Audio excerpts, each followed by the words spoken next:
Hello everyone, good morning po sa ating lahat, and today may papakita naman po akong another investment dito sa inyo na kung saan baka maligaw kayo dito guys, and wag po talaga kayo mag-invest dito sa ganitong klaseng investment kasi scam po talaga ang ganitong klaseng investment. Okay, yung pangalan po ng investment nito guys is nasa Telegram po na kung saan ito ay Hertz Philippines Official. Okay, so ito yung mga picture niya dito guys, then ito.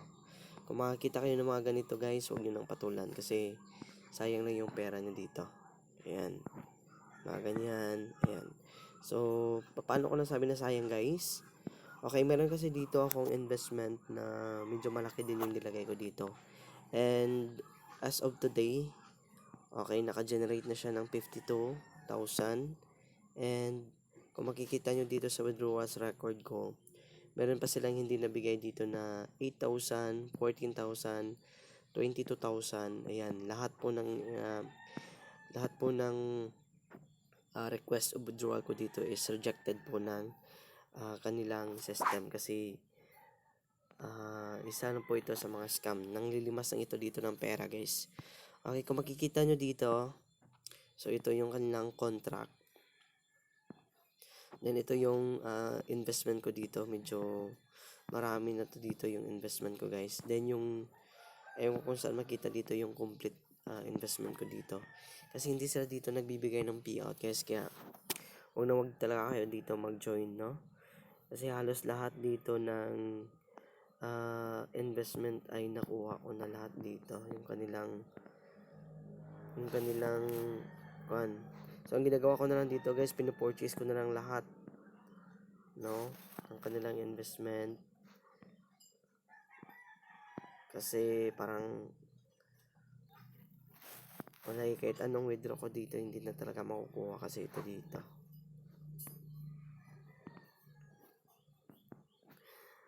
So, wala na to guys. Kung gusto nyo mag-join sa legit talaga na investment, okay, punta lamang po kayo dyan sa kuha natin. Punta lamang po kayo dun sa description box natin guys para makakita kayo ng mga legit na investment. So, yung mga updated withdrawals nito guys, ayan, so 135 lang yung binibigay sa mga investors natin. Pero all in all, scam po talaga ang ganitong klaseng investment. Kaya wag mo nyo po talagang pasukan kasi sayang lang yung pera nyo dito. Kahit anong withdraw nyo dito, hindi talaga magsa-success yung withdrawal nyo dito kasi napaka-scam talaga ang ganitong klaseng investment. Okay, so ayun.